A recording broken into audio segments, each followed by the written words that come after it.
तीसरे अध्याय का 7वां श्लोक है। यस्त्विन्द्रियाणि मनसा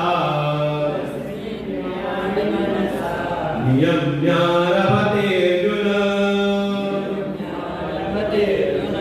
कर्मेन्द्रियैः कर्मयोगम्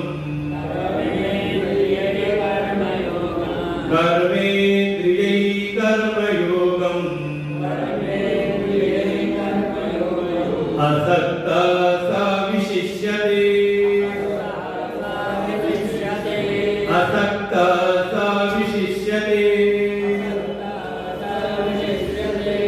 भगवान एक दूसरी दृष्टि दिखाते हैं। पहली थी कि किसी ने अपनी कर्म इंद्रियों को संयमित किया था, लेकिन अपनी ज्ञान इंद्रियों को छुट्टा छोड़ रखा था। मन के द्वारा काम विषयों का स्मरण कर रहा था। भगवान कहते वो साधना नहीं बल्कि वो मिथ्याचार है, और ऐसा जो कोई कर रहा है वो विमूढ़ है। तो करे क्या? भगवान दूसरी दृष्टि दिखाते यह कोई एक ऐसा है जो मनसा इंद्रियाणि नियम्य, मन के द्वारा, कैसे मन के द्वारा? कहा संस्कारित शुद्ध किए हुए मन के द्वारा अपनी ज्ञान इंद्रियों को संयमित करता है। या तो अर्थ निकालना पड़ता है। देखो दो बार इंद्रियों का नाम दिया है। पहली पंक्ति में केवल कहा इंद्रियाणि, और दूसरी पंक्ति में कहा कर्मेंद्रिय।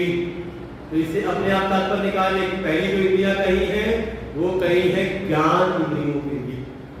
इसीलिए शास्त्रों का अध्ययन करना हो तो शास्त्र के द्वारा करना चाहिए, स्वतः करो तो अर्थ का अर्थ निकल आता है। यह तो मनसा इंद्रियाणि नियम्य, जो कोई ऐसा कोई साधक है जो पहले अपने मन को संस्कारित, मन को शुद्ध करता है, और उस शुद्ध निर्मल संस्कारित हुए मन के द्वारा अपनी ज्ञान इंद्रियों को संयमित करता है, ज्ञान इंद्रियों पर नियंत्रण करता है। और करने के बाद आरभते, अब वो आरंभ करता है। क्या आरंभ करता है?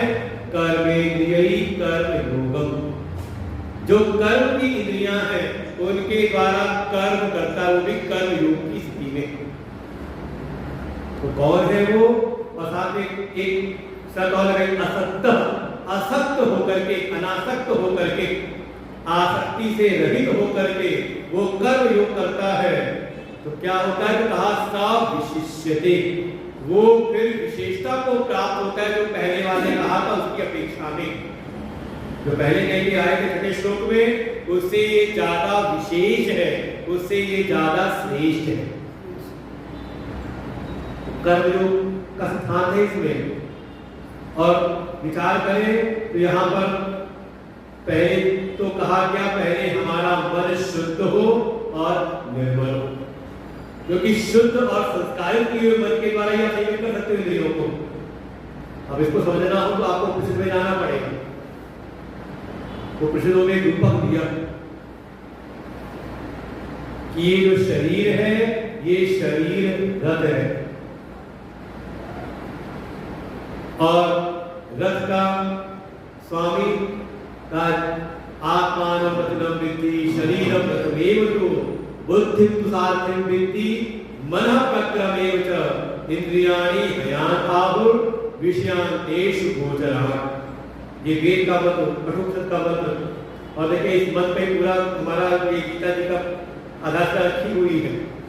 यहाँ भी एक रथ है, इसी रथ पर परमात्मा भी है और जीव के स्वरूप नारायण भी है और जीव के स्वरूप नर भी है, दोनों है। तो वहां रूपक दिया कि शरीर रथ है। रथ का स्वामी कौन है? कौन है मालिक? ये शरीर रूपी रथ का स्वामी कौन है? आपसे पूछ रहा हूं कौन है? ये जो आपका शरीर है, इस शरीर का मालिक कौन है?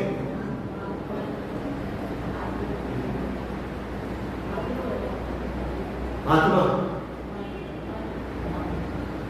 भगवान नहीं है?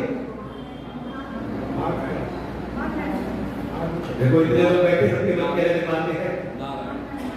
देखो हमने केवल एक संजय डालने कहा भगवान नहीं है, तो कई लोग उसके क्योंकि हाँ भगवान है, नारायण है।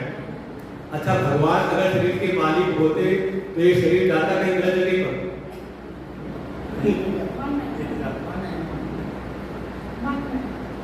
भगवान बिल्कुल ऐसे हैं जैसे आपकी गाड़ी में पेट्रोल है।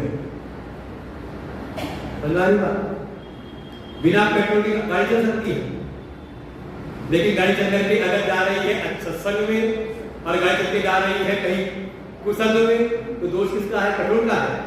बिना पेट्रोल नहीं जा सकती। दोष किसका है? दोष है गाड़ी चलाने वाले ड्राइवर का। ड्राइवर ठीक पे कौन, साथी कौन है कि नहीं? ऐसे ही इस शरीर के स्वामी का मालिक भगवान नहीं, भगवान तो केवल सत्ता स्वरूप है, उनकी शक्ति से ही शरीर कार्य करता है। लेकिन मालिक कौन है? अच्छा, अर्जुन के रथ का मालिक कौन है? उसमें भगवान भी है और अर्जुन भी बैठे। कौन है स्वामी? कृष्ण के अर्जुन।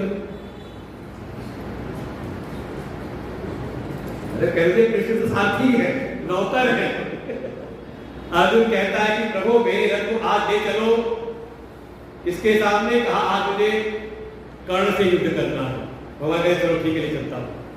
इतना वर्णन आता है कि सुबह सुबह जो भगवान कृष्ण है, ठीक है द्वारिकाधीश है, लेकिन सारथी का कार्य कर रहे हैं। तो अर्जुन ने अपने रथ की बागडोर सौंपी है, सारथी बनाया है। तो सुबह सुबह युद्ध के पूर्व रथ को तैयार करते, घोड़ों को तैयार करके रथ में जोतते हैं और ला करके अर्जुन की सीढ़ी के सामने उसको खड़ा करके जा करके अंदर कहते हैं आइए रथ पर तैयार है। और जब अर्जुन आते हैं तो भगवान रथ का दरवाजा खोल करके हाथ पकड़ करके अर्जुन को चढ़ाते हैं ऊपर और दरवाजा बंद करके फिर आते हैं अपनी सीट पर बैठते हैं। क्या काम कर रहे हैं? ड्राइवर का काम। जैसे एक योग अच्छे ड्राइवर का काम हो, वो सारा काम करते हैं। एक घटना सुनी होगी ना कि एक समय युद्ध के समय रथ के घोड़े थक गए। भगवान ने अर्जुन से कहा आप घोड़े चल नहीं सकते। तब अर्जुन ने बाणों की एक बाढ़ बना दी और फिर भगवान, अर्जुन तो बैठ के रथ पे बैठे हुए थे, लेकिन भगवान ने सारे घोड़े खोले, घोड़ों को खोल करके उनकी मालिश की, घोड़ों को पानी पिलाया। पानी को भले प्रकट किया हुआ अर्जुन ने अपने बाणों से, लेकिन पानी पिलाया, घोड़ों की मालिश करते हैं। खूब करने के बाद घोड़े स्वस्थ हो गए तो पूरा घोड़ों को रथ में जोता और फिर अर्जुन को बैठा करके रथ का संचालन करते हैं। कौन है मालिक? कौन है? आगे किसकी चल रही है? आगे चलती है अर्जुन की। तो इस शरीर रूपी रथ का जो स्वामी है वो जीव आत्मा है। जीव जो है भीतर, ये जीव के जैसे संस्कार है, जैसा भाव है, वैसे वो शरीर को लेकर के जाता है। भाई आपके भीतर संस्कार है सत्संग में जाने के, तो सत्ता तो परमात्मा सभी के पास में है, लेकिन हमारे जीव के भीतर के संस्कार आया सत्संग में जाना है और समय से जाना है। तो आप समय से आगे बढ़ेंगे और भीतर ही आया सत्संग में तो जाना है, लेकिन अभी तो शुरू हुआ होगा, अभी तो माला पहनाई जा रही होगी, अभी तो मंगलाचरण हो रहा होगा। चलते हैं आराम से, कौन सी जल्दी है, तो देर से आए। और कहीं भीतर संस्कार मन में जीव के भीतर आ गया भाव, कल तो गए थे, परसों भी गए थे, एक दिन नहीं जाए तो क्या होगा, फिर कल जाएंगे। क्या हुआ? तो फिर आराम किया, वहीं पर नहीं आए, या फिर कोई और दूसरे का काम याद आया तो वहां चले गए। तो जीव के भीतर जैसे संस्कार है उसके अनुरूप ये आपका शरीर रूपी रथ यात्रा करता है कि नहीं? बस महिमा ये है कि सारथी की जगह पर आपने किसको बैठाया है, क्योंकि सारथी है बुद्धिम तु सारथिम विद्धि। ये जो भीतर बुद्धि है यही इस शरीर रूपी रथ की सारथी है। और मन है लगाम और इंद्रियां घोड़े। तो सबसे बड़ी महिमा यही है कि बुद्धि में आपने किसको बैठाया है। बुद्धि में अगर आपने बलि का महत्व दे रखा है, ज्ञान को, स्वयं ज्ञान स्वरूप परमात्मा को बैठाया है, तो आपके रथ की सर्वत्र विजय होती है। और इसी बुद्धि रूपी सारथी के लिए बैठा दिया किसी अज्ञान को, तो किसी दुष्ट के संस्कार में बैठा दिया तो सारा के। इसलिए बुद्धि का शोधन सत्संग नहीं होता है, क्योंकि मन रूपी लगाम भी बुद्धि के ही हाथ में है। तुम्हारी बात देखो, इसीलिए अर्जुन की विजय है। क्यों? क्योंकि अर्जुन ने बुद्धि की जगह पे, सारथी की जगह पे भगवान को बैठाया है। इसलिए आपके जीवन की धारा किस दिशा में जाएगी ये निर्धारित करता है कि आपका सलाहकार कौन है, आपका वरीयता देते हैं वैसे ही आपका जीवन हो जाता है। इसलिए बहुत सावधान रहना चाहिए। अगर आप के जीवन में किसी सद्गुरु का आश्रय है, किसी संत के आश्रय में रहकर आप जीवन की धारा को प्रवाहित कर रहे हैं, तो आप की सर्वत विजय आप लक्ष्य आगे बढ़ते हैं। और कहीं किसी विषय को आपने बैठा दिया तो आपको इसी संसार के विश्व में निर्भर करना सिखाता है।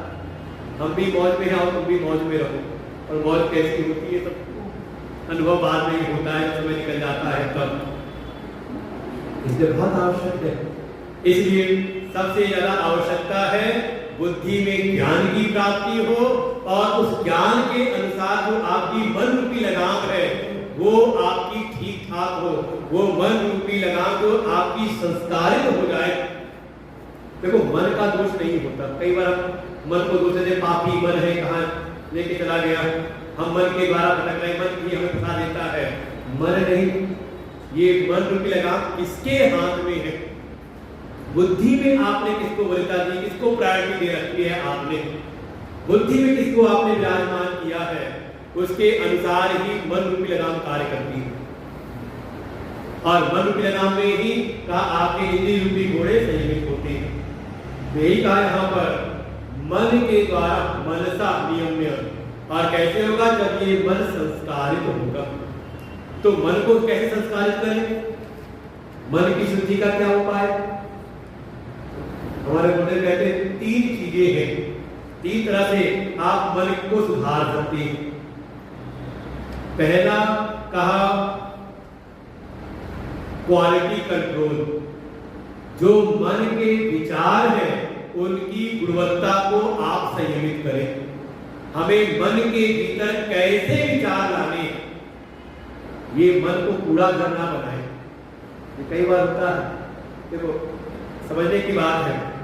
जैसे अच्छा अपना समाज है, तो अपनी सोसाइटी है, तो साफ रखने की जिम्मेदारी किसकी है? प्रधानमंत्री की, मुख्यमंत्री की। आज जो समाज के लोग हैं उनकी भी नैतिक जिम्मेदारी है कि हम जिस समाज में हैं उस समाज को अच्छा बना करके रखें। अच्छा ऐसे अपना घर है, तो समाज में अपना समझ में आए, साफ करना हमारी जिम्मेदारी। अपना घर है, मेरा मकान, मेरा घर है, तो घर की सफाई की जिम्मेदारी किसकी है? पड़ोसी की। पड़ोसी के साथ का मेरा घर है, तो घर की सफाई की जिम्मेदारी किसकी है?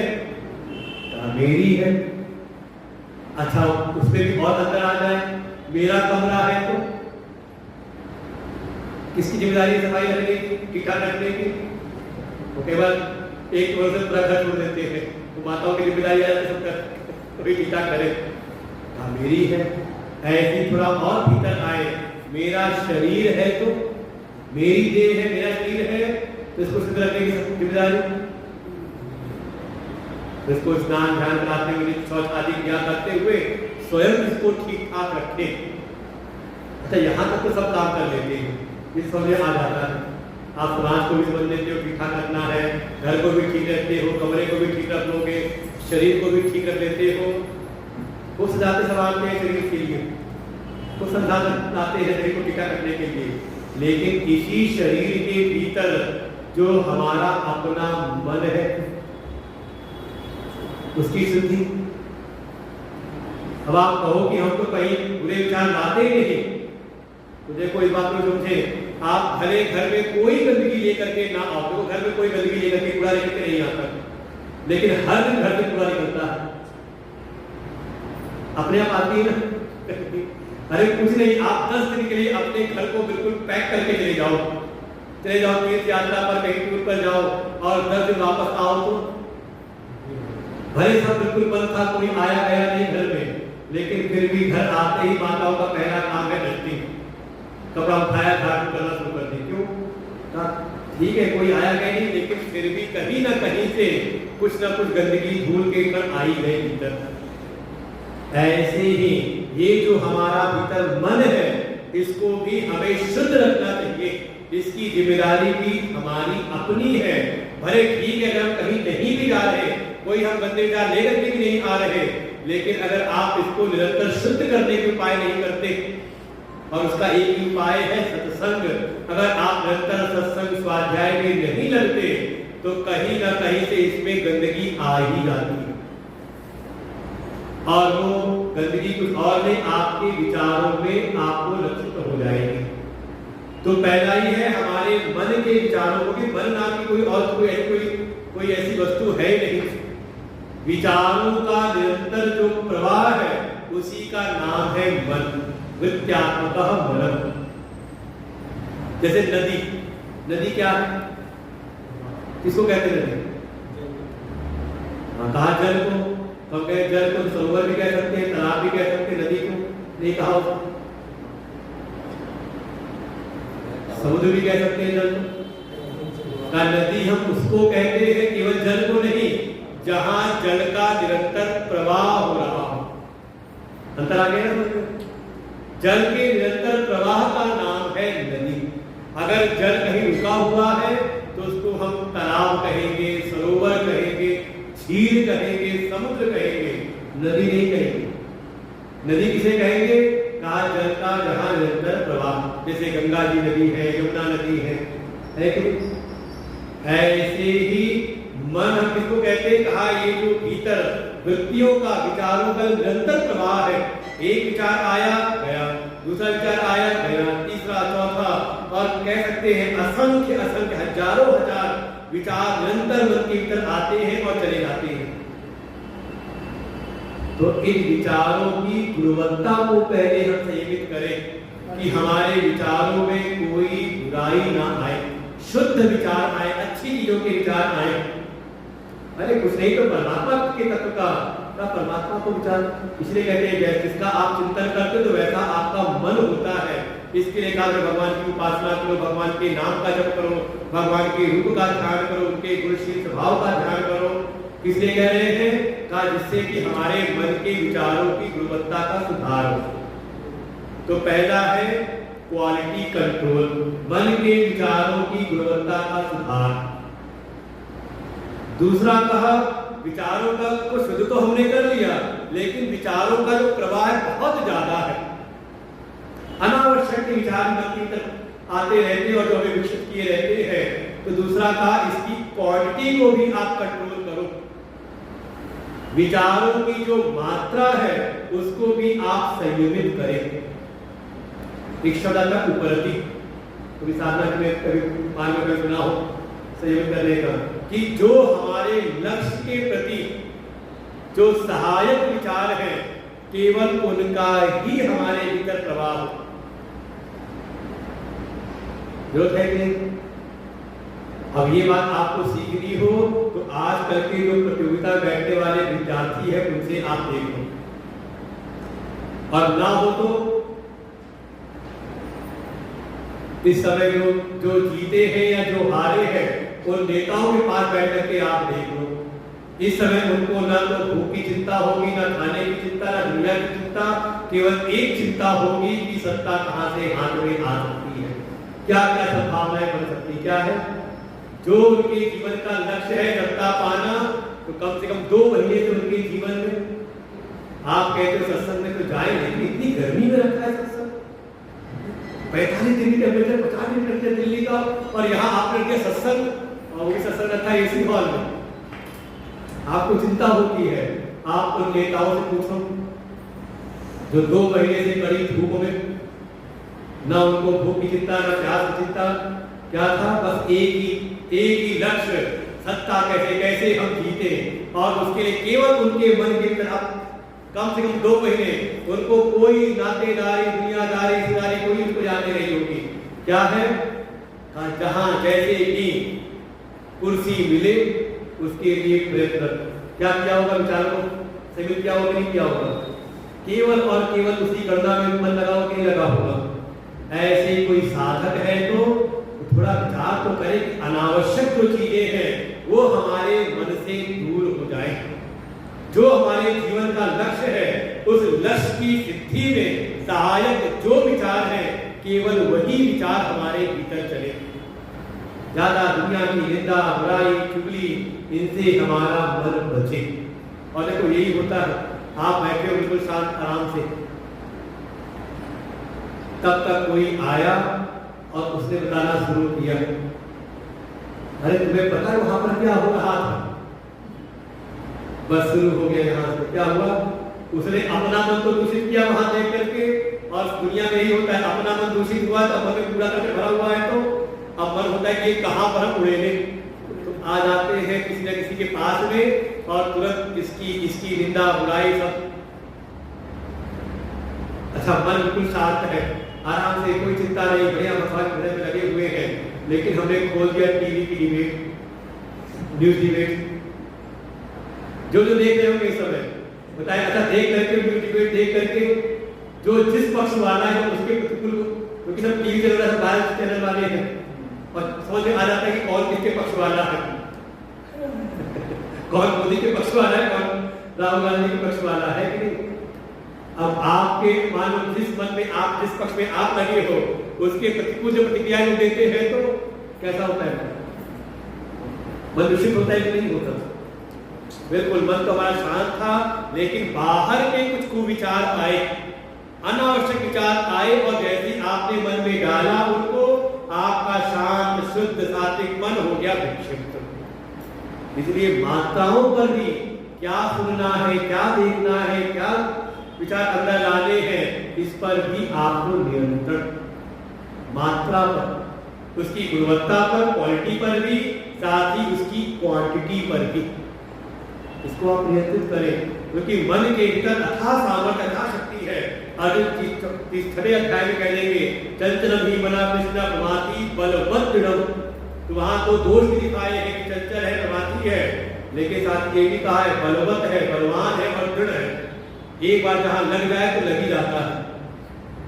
तो मन में अथाह सामर्थ्य हमारे है, जैसे नदी के जल में अथाह सामर्थ्य है, लेकिन वो जल बिखरा हुआ है तो उसका ज्यादा उपयोग नहीं, कई बार तो विनाश लेकर के आता है, बाढ़ लेकर के आता है। लेकिन उसी पर अगर बांध बना करके जल को संयमित किया जाए और एक धारा से एक दिशा में प्रवाहित करे, तो उससे ही फिर जन कल्याण के कार्य भी होते हैं। बिजली उत्पन्न कर लो और दुनिया के काम कर लो, है कि नहीं? सिंचाई के कार्य में नहरें निकल आती है। ऐसे ही मन की क्वालिटी, मन की विचारों की क्वांटिटी सीमित करते हुए इसको एक निश्चित दिशा भी प्रदान करें। तीसरा इसलिए है डायरेक्शन कंट्रोल। आपका मन, ये जो आप अपनी जो भी गुणवत्ता और मात्रा को सीमित कर रहे हैं मन के विचारों की, इसको आप किस दिशा में लगा रहे हैं? मन को हमने सीमित तो किया, लेकिन लगा दिया किसी का नाश करने में, तो ये भी तो हो रहा है। वही जो आक्रांता है, आतंकवादियों का कर रहे, चोर जो है, चोरी करना आसान है, किसी को खबर भी ना लगे और इधर का माल उधर कर दे, कितनी कांता है उसकी, तो कहीं भी नहीं का उसको आपको सही दिशा भी मिले, डायरेक्शन कंट्रोल भी उसकी हो। और ये तीनों एक साथ होती है सत्संग में। जब आप किसी सद्गुरु की शरण में, किसी संत की शरण में आप आते हैं, तो वहां आकर के तीनों ही कार्य स्वतः होते हैं। हमारा मन संस्कारित होता है, और इस संस्कारित मन के द्वारा अब आप अपनी इंद्रियों को करें संयमित। देखिए, अगर मन संस्कारित नहीं है तो इंद्रियां कभी भी संयमित नहीं होंगी। कई बार तो ऐसा होता है जान करके भी हम उन विषयों का भोग करते जो हमारे शरीर के हानिकारक हो, चाहे डॉक्टर मना करे चाहे दुनिया मना करे, कभी जल्दी नहीं, क्योंकि कहीं ना कहीं मन उतना अभी संस्कारित नहीं। और मन संस्कारित हो जाए तो चाहे भले कोई मना करे ना करे, स्वतः ही भीतर होता है कि हमें क्या ग्रहण करना है, क्या नहीं ग्रहण करना है, कितना ग्रहण करना है, कितना ग्रहण नहीं करना है, ये स्वतः ही भीतर होता है। कब? जब आपका मन संस्कारित हो। तो पहली शर्त है कि हमारा मन शुद्ध, निर्मल और संस्कारित हो। फिर दूसरा है इस संस्कारित मन के द्वारा हम अपनी ज्ञानेंद्रियों को संयमित करें। जहां से गंदगी आने की संभावनाएं हैं, उन गंदगी के स्रोतों को हम बंद करें। बिल्कुल सटीक एक दृष्टांत है। मान लो किसी टंकी का पानी अगर मटमैला गंदा हो गया है, तो उसको शुद्ध करना तो क्या करें? क्या करें उसमें? साफ पानी का एक दो नल और बढ़ा दे पाइप, क्या करें उसमें? सबसे पहली अनिवार्यता ये है कि उसमें गंदगी जहां जहां से आ रही है आप उन गंदगी के स्रोतों को रोक दें। ये कई बार चलता रहता है ना, नदियों को साफ करना है, नदियों को साफ करना है, नदियों को साफ कैसे किया जाए? तो जो मूल कारण है गंदगी आने का उसको रोकते नहीं और गंदगी सब ट्रीटमेंट प्लांट लगाए पड़े हुए हैं। वही तरीका ये है कि जहां से गंदगी आने की संभावना है उस गंदगी को रोको ना। जो फैक्ट्रियों का जो गंदा पानी है, जो सीवर का जो गंदा पानी जा रहा है नदियों में, उसको आप रोक दो। नदी का तो अपना ही स्वतः स्वभाव है कि नदी बहते बहते कुछ दूर बढ़ते बढ़ते अपने आप स्वच्छ हो जाती है। ये नदी का अपना स्वभाव है। अगर उसको खुला आकाश मिल रहा है और नीचे पृथ्वी मिट्टी है तो वो बहते बहते नदियां अपने आप को स्वयं ही स्वच्छ कर लेती हैं। बिल्कुल ये स्पष्ट है। बस आवश्यकता है गंदगी के स्रोतों को बंद करना। यही बात है, पहले मन को संस्कारित करें और जो गंदगियां हैं वो आने की संभावना है तो क्या बनेंगे? कहा ज्ञान इंद्रिय जो भीतर ले जाने वाले हैं, जो स्रोत है अंदर प्रवेश कराने वाले हैं, उन स्रोतों को आप रोक लो। वास्तव में सेवन का जो क्षेत्र है वो कर्मेंद्रियां नहीं है। जो छठा श्लोक है वहां ये कहा था, उसने कर्मेंद्रियों को रोका लेकिन ज्ञान इंद्रियों को खुला छोड़ रखा था। तो क्या था? कहा मिथ्याचार। जो सेवन का क्षेत्र है वो कर्म की इंद्रियां नहीं है। पक्की बात बदले, जो सेवन का क्षेत्र जिसको सेवन करना है वो है ज्ञान की इंद्रियां। आपको क्या देखना है क्या नहीं देखना है। देखो हर चीज को जो आप देखते हो उसका प्रभाव आपके मन में पड़ता है। आपने कोई अच्छा दृश्य देखा, आपने किसी पुण्यात्मा को देखा तो आपके भीतर पुण्य करने की प्रेरणा आती है। और आप पापात्मा के साथ बैठे हो तो दुष्ट के साथ बैठे हो तो कभी न कभी आपको वो पाप करने की प्रेरणा मिल जाती है। आप क्या सुन रहे हो? कानों से इसका प्रभाव पड़ता है। आप सद्विचार सुनो तो आपका मन भी सद्विचारों से भरपूर होता है और आप बार बार निंदा बुराई चुगली ये बातें सुनो दुनिया की तो धीरे धीरे हमारा मन भी दूषित होता है। आप क्या खा रहे हो, क्या स्पर्श कर रहे हो, सबका प्रभाव है। क्या अच्छा सुगंध मिली तो मन शांत होता है और वही कोई दुर्गंध आ जाए तो मन विषित होता है कि नहीं? अचानक कोई बड़ी दुर्गंध कोई नाला बहता हुआ अंदर निकल जाए तो अपने आप मन आपका विक्षिप्त होता है। तो आप क्या भीतर ले करके जा रहे हो, जो इंटेक है उस पर आपको रोक लगानी है। ये दूसरी शर्त है कर्मयोग की। और हमारे उत्तर को कहते हैं आहार शुद्धो सत्व शुद्धि, सत्व शुद्धो धुआ स्मृति। आपके मन में कोई बात तो नहीं आती कि सुनते तो बहुत है लेकिन कुछ याद नहीं रहता है तो नहीं? सत्संग तो खूब सुनते हैं, पढ़ते भी खूब है रामायण भागवत और गीता, लेकिन कुछ याद नहीं रहता। हमारी स्मृति बड़ी खराब है, याददाश्त बड़ी खराब है। अच्छा हम पूछे 10 साल पहले किसने आपका कुछ गलत किया था, किसने आपको गाली दी थी, किससे आपकी लड़ाई हुई थी, याद है कि नहीं? कहाँ कितना पैसा किसको दे रखा है, कहाँ कितना जमा कर रखा है, ये सब याद है कि नहीं? ये तो याद है, बस नहीं याद है तो क्या याद नहीं है?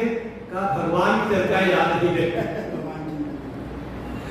तो वास्तव में स्मृति में दोष नहीं है, आपके आहार में अशुद्धि है। आप भीतर किस चीज को रहता दे रहे हो, किस चीज को ज्यादा महत्व करके भीतर ले जा रहे हो। इसलिए अपनी आहार की शुद्धि को पर ध्यान दें। और आहार का मतलब केवल वो भोजन नहीं है, बिल्कुल भोजन से भी आपके मन का निर्माण होता है। जो भी आप भोजन करते हो उस भोजन के सूक्ष्म अंशों से आपका सूक्ष्म मन का निर्माण होता है। इसीलिए कोई हिंसा पूर्वक हिंसा करके किसी जीव का भोजन करे तो कहीं ना कहीं वो हिंसक वृत्तियां उसके भीतर भी प्रबल होती है। ये खूब देख सकते हैं आप अच्छी प्रकार से। बिल्कुल आहार का मतलब ह्रियते इति आहार, जो भी आप ग्रहण करते हैं। जैसे जिह्वा से आपने भोजन रस को ग्रहण किया, ऐसी कान का आहार आप कैसा लेते हो? क्या आप सुनते हो, किसमें ज्यादा रुचि लेते हो? क्या आप देखते हो, किस रूप को ग्रहण करते हो? क्या आप सूंघते हो, क्या आप स्पर्श करते हो, ये सारे आहार पर आपको लगाना है नियंत्रण। तो पहला है मन को संस्कारित करें, फिर दूसरा उस संस्कारित मन के द्वारा अपनी ज्ञानेंद्रियों को नियमित करें, संयमित करें। और फिर तीसरा है कर्मेंद्रिय कर्म योगम। अब अपनी कर्म इंद्रियों के द्वारा कर्म योग करें। लेकिन वो कर्म योग कब होगा? कहा जब तीसरी शर्त को आप साथ लगाएंगे, असक्त। चुप्पी से भगवान ने कहा असक्त सब शिष्यते, असक्त होकर के अर्थात आसक्ति से रहित होकर के जब आप कोई कर्म करते हो तो वो कर्म आपका कर्म योग हो जाता है। अब इसी का विस्तार करना है, आराम से इतना समझ आ जाए। पहले मन को संस्कारित करें सत्संग के द्वारा, सद्गुरु कृपा के द्वारा, साधना के द्वारा, फिर उस संस्कारित मन के द्वारा अपनी ज्ञान की इंद्रियों पर नियंत्रण करें। क्या भीतर ग्रहण करना है, क्या नहीं करना है, इस पर ध्यान दें। अनावश्यक दुनिया ला के पूरा रास्ते अपने मन में पूरा लेकर के ना आए, बाद में किसको बाहर ही रह लेंगे। जो हमारी साधना में हमारे जीवन के लिए अनिवार्य है उसको हम भीतर ग्रहण करें, अनावश्यक चीजों को नहीं जो हमारे मन को विक्षिप्त कर दे। और फिर तीसरा कहा है असक्त होकर के कर्मेंद्रियों से अपने कर्म करें, तो हो जाएंगे वो कर्म योग। तो असक्त क्या चीज है? असक्त अनासक्त कैसे? तो उसी को समझाया अभी आगे 9वें श्लोक में। बीच में 8वें श्लोक में भगवान कर्म की महिमा बताते हैं कि कर्म तो करना ही चाहिए। क्यों करना चाहिए? 8वां श्लोक, नियतं कुरु कर्मत्वं, नियतं कुरु कर्मत्वं, नियतं कुरु कर्मत्वं, नियतं कुरु कर्मत्वं, कर्म ज्यायो ह्यकर्मणः, कर्म ज्यायो ह्यकर्मणः, कर्म ज्यायो ह्यकर्मणः, कर्म ज्यायो ह्यकर्मणः, शरीर यात्रा विचते, शरीर यात्रा विचते, न प्रसिद्धेद कर्मणः, प्रसिद्धेद कर्मणः, नियतं कुरु कर्मत्वं, नियतं कुरु कर्मत्वं, कर्म ज्यायो ह्यकर्मणः, कर्म ज्यायो ह्यकर्मणः, शरीर यात्रा विचते, शरीर यात्रा विचते, न प्रसिद्धेद कर्मणः, न प्रसिद्धेद कर्मणः। देखिए अर्जुन के मन में हम इसको कर्म में क्यों लगाते हैं, क्यों कर्म करो? भगवान कहते हैं नियतं कुरु कर्मत्वं, हे अर्जुन त्वं कुरु नियतं कर्म, तुम्हें नियत कर्मों को करते ही रहना चाहिए। क्यों? क्योंकि कर्म ज्यायो ही अकर्मणः, क्योंकि अकर्म से कुछ न करने से कर्म करना ज्यादा श्रेष्ठ है। क्यों श्रेष्ठ है? क्योंकि बिना कर्म किए अगर कोई जीवन जिए तो कुछ नहीं करेंगे, कोई परिश्रम नहीं करेंगे, कोई श्रम नहीं करेंगे, शरीर को बिल्कुल हिलाएंगे डुलाएंगे नहीं तो शरीर यात्रा विचते ना प्रसिद्धे अकर्मणः, अकर्म में रह करके शरीर की यात्रा जो है का वो भी बहुत प्रसिद्धि को प्राप्त नहीं होती। अरे कुछ नहीं, आजकल की ज्यादातर पहले लोगों की बीमारियां नहीं होती थी, जो आजकल की सामान्य बीमारियां हो गई है ना, बीपी, शुगर और दुनिया भर की, इसका कुछ ना कुछ कारण ये है कि अब उतना परिश्रम नहीं रहा। जो खुराक है वो बढ़िया से बढ़िया है, ज्यादा से ज्यादा हो गई है, और काम वो जो कैलोरीज है वो बर्न नहीं हो पाती है कि नहीं। वो लोग हाई स्कूल पढ़ते थे, पहले से बैलेंस डाइट, आप कितना खा सकते हो ये महत्वपूर्ण नहीं है, महत्वपूर्ण ये है कि आप कितना पचा सकते हो। क्यों मनुष्य बैठे हुए दवाई खा लेते हो? किसी ने कहा, बड़ी अच्छी बात लगी हो कि अगर आप भोजन करोगे दवा के समान, औषधि के समान, तो दवा नहीं खानी पड़ेगी भोजन के समान। ठीक बात है कि नहीं? और हमारे तो कहा गया साधना के मार्ग में भिक्षौषधम पूज्यताम क्षुध व्याधि चिकित्सताम, जो ये क्षुधा है ये भी एक रोग है। क्षुध व्याधि चिकित्सताम, इसे क्षुधा रूपी व्याधि की आप चिकित्सा करें। तो जैसे शरीर में कोई रोग आ जाए तो हम दवा लेते हैं। कब तक लेते हैं? जब तक ठीक ना हो जाए, और ठीक हो गए तो दवा छोड़ देते हैं। अच्छा, ठीक होने के बाद दवा खाते हैं, बहुत बढ़िया दवा है, बहुत अच्छी दवा है, और कुछ खा ले हम तो उसका दुष्परिणाम आएंगे। अनावश्यक दवा ना खाएं। शरीर ठीक हुआ, रोग ठीक हुआ, दवा छोड़ दी। तो ऐसे ही क्षुधा भी एक बीमारी है, व्याधि है। इसकी चिकित्सा करें, जितने में बीमारी ठीक हो जाए। एक बीमारी भूख लगी है, भूख लगी, भूख लगी है, अंदर जलन सी होता है, कूद रही है पेट में, तो आपने भोजन किया, जितने भोजन करते ही आपकी व्याधि दूर हुई, भूख मिल गई, तो समझ लो उतना ही खुराक देनी है। और आप खाने पे लगे बढ़िया है तो बिल्कुल भरपेट खाएंगे, और नहीं तो पता नहीं शाम को मिलेगा, मिले शाम का कभी निपटा ले तो क्या। तो कहा ये जो क्षुधा रूपी व्याधि की एक नई बीमारी को खड़ा कर देगी, फिर अजीर्ण आदि रोगों को खड़ा कर देगी, फिर दवा खानी पड़ेगी। इसलिए भोजन भी करें बिल्कुल औषधि के समान, जितना जरूरी है, जो जरूरी है वो खाएं। तो परिणाम में आपको दवा वालों के चक्कर नहीं काटने पड़ेंगे। नहीं तो फिर दवा भी आपको भोजन के हिसाब से, जैसे कहते हैं ना, सुबह नाश्ता करना है, दिन को भोजन करना है, रात को फिर भोजन करना है। तो कई बार अगर सही से भोजन नहीं किया, लेकर नहीं रखा, तो फिर दवा याद रखनी पड़ती। सुबह की दवा कौन सी है, दिन की दवा कौन सी है, रात की दवा कौन सी है। तो भोजन के समय जैसे खाते हैं ना, कई बार तो होता है कि बुरा भरा रहता है, तो दवाइयाँ भी लगी उनकी, बुराई उनका बुराई कुछ और लगा रहता है दवाई का। कितनी सारी दवाइयाँ खाती है, बहुत साल का। शरीर बिल्कुल भोजन उतना करे जितना जरूरी है, जितना खा सकते हैं उतना नहीं, जितना आप पचा सकते है कि नहीं। इसलिए अपने शरीर के परिश्रम के अनुरूप, इसे कहते हैं बैलेंस डाइट, आपने सही डाइट ली है।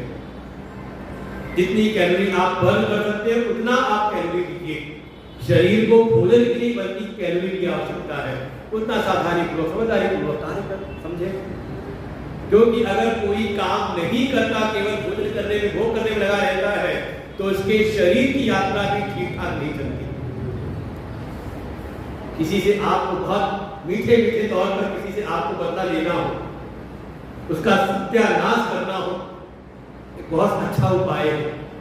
उसको कुछ भी ना करने दे, उसको बढ़िया एक कमरा दे, अटैच टॉयलेट बाथ वाला, और उसको कहे भैया तुम कुछ मत करो, तुम यहीं पर आराम से सो, तुम्हें यहीं पर भोजन मिलेगा, इसी कमरे में अटैच व्यवस्थाएं रखी हुई हैं, तुम बिल्कुल बस आराम करो, तुम्हारे भोजन पानी कपड़े की चिंता तुम्हें कुछ नहीं करनी है, सारी व्यवस्था मैं करूंगा।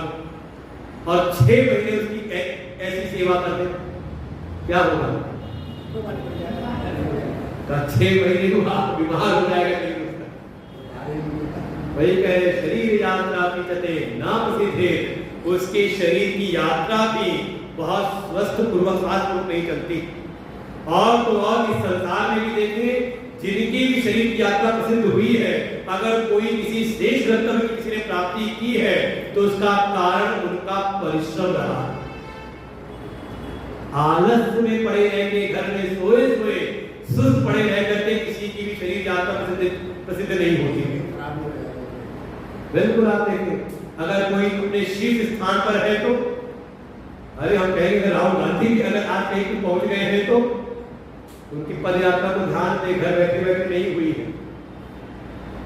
दक्षिण से उत्तर, पूर्व से पश्चिम, कम से कम घर से बाहर तो निकले हैं, ठंडी गर्मी बरसात तो सही है ना।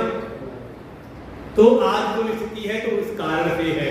और बाकी मोदी जी तो क्या बात कही जाए, विरोधी भी कहते हैं कि जितना परिश्रम मोदी करते कोई कर नहीं सकता। ये वक्तव्य चुनाव के बीच में आया था शरद पवार की। विरोधी भी लोहा माने कि जितना परिश्रम, और लगता है उतना परिश्रम किसी और ने किया हो। उस अवस्था में भी 70 साल की अवस्था में आई है, बिल्कुल बिना शरीर से किए, बिना शरीर को खटाए किसी को भी उपलब्धियां प्राप्त नहीं होती। हाँ, ये बिल्कुल ध्यान से निकाल दें कि बिना कुछ किए भी प्राप्त हो सकता है। बिल्कुल मिला था लेकिन नष्ट हो रहा था, और जब परिश्रम शुरू किया तो उनको भी मिला है, 100 तक पहुंच ही गए, आखिर परिश्रम का परिणाम उनको भी मिला है। इसीलिए भगवान कहते हैं कर्म ज्यायो ही अकर्मणः, अकर्म में आलस में पड़े रहने से अच्छा श्रेयस्कर है कुछ कर्म करें। कौन से कर्म? कहा नियतम कुरु कर्मत्वम, जो नियत किए हुए कर्म है उन नियत कर्म को हमें जरूर करना चाहिए। कौन से नियत कर्म किसको कहते हैं? तो कर्म की श्रेणियों में बहुत सारे कर्मों का एक प्रावधान होता है। नित्य कर्म, नैमित्तिक कर्म, निषिद्ध कर्म, प्रायश्चित कर्म और काम्य कर्म। ये 5 प्रकार के कर्मों का विधान हमारे शास्त्रों में मिलता है। एक तो है नित्य कर्म, जो आपको नित्य ही करने चाहिए। कौन कौन से? काष्ठ, शौच, स्नान आदि क्या है आपके? नित्य कर्म है। आप नहीं करोगे तो आपके शरीर की आदत बिगड़ जाएगी, उसका कोई फल नहीं होता। आप कोई कहे कि हम शौच आदि स्नान करो, क्यों करें? तो उसे इतना कह दो मत करो, फिर करके देख, बिना करके देख लो, अनुभव हो जाएगा कुछ दिन में। का बिना फल के भी जो कर्म होते हैं उनको कहा नित्य कर्म, वही भगवान कहे नियत कर्म। फिर उन्हीं नित्य कर्मों में कभी कोई निमित्त पड़ जाता है, तो निमित्त आ जाने पर जो कर्म होते हैं उनको कहते हैं नैमित्तिक कर्म। जैसे आप कुछ नित्य कर्म थे लेकिन बीच में सत्संग का आयोजन आ गया, तो अब उन नित्य कर्मों में से ही आपको अपने नित्य कर्मों को साथ दाएं बाएं करते हुए आपको ये 2 घंटे समय निकालना है। किसके लिए? कहा ये निमित्त जो पड़ा है सत्संग का, हमारे कल्याण का ये जो सत्संग है, जो हमारे जीवन के लिए परम आवश्यक है, इसके लिए भी हम समय निकालें। और नैमित्तिक कर्म पर आने पर अगर नित्य कर्म थोड़े छूट भी जाए तो कोई दोष नहीं होता। नहीं तो कई बार सुबह का सत्संग होता है तो कह देते सुबह तो हम कैसे आए, सत्संग में हमारी नित्य की पूजा पाठ रहती है, या सत्संग का समय ऐसा लगता है इसमें तो शाम की पूजा पाठ रहती है, इसलिए सत्संग में नहीं आ पाते। ये समझ ले बहुत बड़ी ना समझी। जो हमारी नित्य की पूजा है वो नित्य कर्म के अंतर्गत है, और वो नित्य कर्म हमने जीवन में ठीक प्रकार से किए थे, इसलिए सत्संग रूपी निमित्त फल हमें प्राप्त हुआ। सत्संगति बुध मंगल मूला, सोई फल सिद्धि सब साधन मूलम। ये जो सत्संग है, ये जितने भी जप तप नित्य जो कर्म थे, इन सब ये सब कैसे हैं? कहा ये सब के सब फूल स्थानीय है, फूल के जैसे है, और इनकी सार्थकता है कि जीवन में हमें सत्संग मिल जाए। तो सत्संग मिला है, कहा ये निमित्त है, हमारे नित्य कर्मों के परिणाम से मिला है। तो अगर इस समय आपके नित्य कर्म छूट भी जाए तो इस नैमित्त कर्म को करने में आपको फिर नित्य कर्म छूटने का कोई दोष नहीं होता। लेकिन आलस्य के कारण कोई नित्य कर्म छोड़े तो का दोष है। इसीलिए निमित्त कर्म को भी समझना चाहिए, नैमित्तिक कर्म को भी समझना चाहिए। अरे घर में शादी विवाह आ जाए, आयोजन आ जाए, तो कोई अनुष्ठान आ जाए तो वो क्या है? वो निमित्त है। तो उस समय जो नैमित्तिक कर्म करते हुए नित्य कर्म अगर छूट भी जाते हैं तो उतने दिन नित्य कर्म छूटने का दोष नहीं लगता। बहुत समझना चाहिए इस बातों को। फिर तीसरा है निषिद्ध, जो शास्त्रों ने मना किया है, निषेध किया है, उन कर्मों को हम ना करें। अच्छा भूले से हो जाए तो, कोई पाप हो गया तो उसके लिए भी विधान है प्रायश्चित का। कम से कम पश्चाताप तो हो कि हमसे गलती हुई है, ये प्रायश्चित हो जाता है। और गलती हुई है तो दोबारा ना हो तो अपने मस्तिष्क को याद बनाए रखने के लिए कुछ प्रायश्चित करें उसके शमन के लिए। फिर कितने हो गए? नित्य, नैमित्तिक, निषिद्ध, प्रायश्चित। 5वां है काम्य कर्म। मन में कोई कामनाएं हैं तो उसके निमित्त आप कोई अनुष्ठान करते हो, पूजन करते हो, उपासना करते हो, तो वो आते हैं आपके काम्य कर्म के अंतर्गत। जैसे पुत्रेष्टि काम यज्ञ किया तो क्या हुआ? कहा वो काम्य कर्म, सकाम कर्म। तो ऐसे कर्मों में जो नियत कर्म आपके नित्य कर्म है, भगवान कहते हे अर्जुन वो अवश्य करते रहो, करना ही चाहिए, करो ही। क्योंकि कुछ नहीं करने से कर्म करना श्रेष्ठ है, क्योंकि ये आपकी शरीर की यात्रा को भी आगे की ओर ले जाता है, उत्कर्ष की ओर ले जाता है।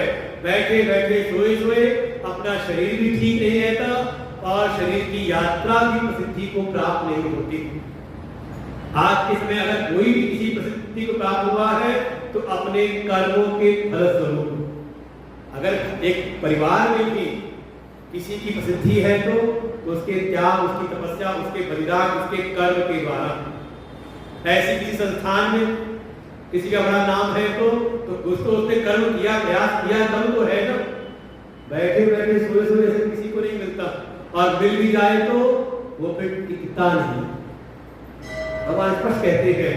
अब बात आती है कि कर्म तो करे, लेकिन कर्म तो कहीं न कहीं में बंधन में बांध कर नहीं रखते हैं ना। तो जो कर्म स्वभावतः बंधनों में डालते हैं, हम उन कर्मों को क्यों करें? छोड़ दे, बात ना उनके मन में कर्म को छोड़ देना चाहिए, छोड़ देना अच्छा है, ज्ञान के मार्ग सीधे प्रवेश कर जाए। तो भगवान अब उस संशय के, उस संदेह के ऊपर समाधान प्रस्तुत करते हैं कि कौन से कर्म बंधनकारी है और कौन से कर्म कर्म योग की दृष्टि से करने पे वो बंधन से मुक्ति के साधन बन जाती है। तो ये 9वां श्लोक है, बहुत महत्वपूर्ण, लेकिन 9वां पूर्णांक होता है ना, ये पूर्णांक वाला श्लोक है और प्राण पंक्ति इसी का विस्तार चलता रहेगा आगे भी कर्म योग में। यज्ञार्था कर्मणोऽन्यत्र लोकोऽयं कर्म बन्धनः तदर्थं कर्म कौन्तेय मुक्तसंगः समाचर। यज्ञार्था कर्मणोऽन्यत्र लोकोऽयं कर्म बन्धनः तदर्थं कर्म कौन्तेय मुक्तसंगः समाचर। इसका हम शाब्दिक अर्थ समझ लेते, बाकी पर जो विवेचना को हम लोग कल करेंगे। जिसको भी समझना होगा तो समय से आए तो समझेगा, और आओगे आज 1 घंटे बाद तो ये श्लोक तो निकल जाएगा। ये प्राण पंक्ति है, प्राण श्लोक है कर्मयोग का। जो हमारी बात ना कर्म योग के द्वारा हम कर्म करें असक्त होकर के, तो वो कर्म योग हो जाते हैं और वो हमें बंधन से मुक्ति के मार्ग में आगे बढ़ाते हैं, हमारे अंतःकरण की शुद्धि करा करके। तो बंधनकारी कौन से कर्म होते हैं? भगवान यहाँ संकेत करते हैं, यज्ञार्थात् कर्मणः अन्यत्र। जो यज्ञार्थ भाव से किए हुए कर्म है उनसे अलग, अर्थात जो यज्ञ भावना से कर्म नहीं किए जाते हैं, लोको अयम कर्म बंधना, वो इस लोक में कर्म बंधन देते हैं। भगवान की उल्टी भाषा है, मेरी भाषा है। तो तेरे बड़े खड़े होते त्रिभंगी है, जैसे तेरे खड़े होते वैसे उनकी बातें नहीं, समझ जाए तो समझ जाए, सीधी बात नहीं कर रहे, कह रहे जो यज्ञार्थ भाव से किए हुए कर्म है उनसे अलग जो कर्म करते हैं वो इस लोक में, इस संसार में कर्म के बंधनों में पड़ते हैं। तो कर्म से मुक्त होना है तो कैसे कर्म करो? का यज्ञार्थ भाव से कर्म करो, यज्ञ की भावना से कर्म करो। इसलिए आगे मंत्री उसी बात पूछ कर रहे हैं, तद अर्थम, तद माने उस यज्ञार्थ भाव से, यज्ञार्थम यज्ञ भाव से तुम कर्म करो। हे कौन्तेय, हे कुंती पुत्र अर्जुन, जैसे तुम्हारी मां ने अथक प्रयास किया है, प्रयत्न किया है, तुम्हारे पिता के न होने की गुणों का पालन पोषण किया परिस्थिति में, ऐसे ही तुम भी पुरुषार्थी बनो। भगवान को संबोधन देते वक्त समय समय उस प्रसंग के साथ देते हैं, हे कौन्तेय, हे कुंती पुत्र अर्जुन, तुम भी उसी भाव से, तद अर्थम यज्ञार्थ भाव से ही कर्म करो। बस 2 शर्तें याद रखना, मुक्त संगः समाचरः, संग आसक्ति से मुक्त होकर के और आचरण भी आपका सम्यक हो, लापरवाही वाला ना हो। सम्यक प्रकार से जैसा जो कार्य करना वैसे ही करो, तो तुम का इस कर्म के द्वारा जो बंधन प्राप्त होते हैं उन बंधनों से तुम मुक्ति के मार्ग में प्रवेश कर जाओगे। तुम्हारे कर्म योग की संज्ञा प्राप्त कर लेंगे। तो समझे, बिल्कुल कर्म योग का जो मूल सिद्धांत है वो भगवान यहाँ पर रखते हैं, और इसी को अब आगे अनेकों हेतु अनेकों प्रतिज्ञाओं के द्वारा, दृष्टांतों के द्वारा पुष्ट करेंगे। यज्ञात्म भाव वाली कर्म, और हमारे गीता जी में तो यज्ञ की बड़ी महिमा है। कभी चौथा अध्याय सुनोगे तो यहाँ पर 12 प्रकार के यज्ञ बताए। वास्तव में यज्ञ का स्वरूप क्या है? एक यज्ञ तो हम करते हैं स्वाहा स्वाहा द्रव्य, उसको कहा ये द्रव्य यज्ञ है। इसके अतिरिक्त बहुत सारे यज्ञ हैं। तो यज्ञात्म भाव क्या है? कैसे यज्ञात्म भाव के द्वारा हमारे कर्म योग की संज्ञा प्राप्त करते हैं, कैसे हम मुक्त संग होकर के समाचरण करते हुए इस कर्मयोग में प्रवेश करें, तो हम लोग कल सुनेंगे। आज यहीं पर विश्राम लेते हैं। बस ध्यान रखिए, कुछ शर्तें पहले बताई थी। अगर कर्मयोग प्रवेश करना है तो जब तक कोई अज्ञान में है तो उसको प्रकृति के गुण परवश करा करके कर्मों में लगा देते हैं, और कोई अभी है तो अज्ञान में और कहे कि मैं कोई कर्म नहीं करूंगा, अपनी कर्मेंद्रियों को रोक करके बैठ जाए, लेकिन मन ही मन ज्ञान इंद्रियों के विषयों का चिंतन करे, तो भगवान कहते हैं साधना नहीं, ये कोई भक्ति नहीं, बल्कि ये मिथ्याचार है, ये दम्भ है। तो करना क्या है? का पहले सत्संग में जा करके सद्गुरु कृपा प्राप्त करके अपने मन को हम संस्कारित करें, इसके विचारों की गुणवत्ता को, क्वालिटी को कंट्रोल करें, चेक करें, इसके विचारों की मात्रा क्वांटिटी को कंट्रोल करें, और इसको एक सही दिशा दिखा करके भगवत उन्मुखी करा करके का इसको मन को संस्कारित करते हुए अपनी ज्ञान इंद्रियों को संयमित करें, अपने आहार को जो हम ग्रहण कर रहे हैं उसको संयमित करें, और करते हुए फिर जो कर्मेंद्रियों में सामर्थ्य है उसके द्वारा हम कर्म करें, लेकिन असक्त होकर के, आसक्ति का त्याग करके, तो वही कर्मयोग की कर्म देते हैं और वो हमें बंधनों से मुक्ति के मार्ग में प्रवेश कराते हैं। तो आगे कल से हम लोग विचार करेंगे, आज यहीं पर विश्राम लेते हैं। ओम पूर्णमदः पूर्णमिदं पूर्णात् पूर्णमुदच्यते पूर्णस्य पूर्णमादाय पूर्णमुदच्यते पूर्णमादाय पूर्णमेवावशिष्यते। ओम शांति शांति शांति। हरि ओम। श्री गुरुभ्यो नमः। हरि ओम। शांति से बैठे रहेंगे।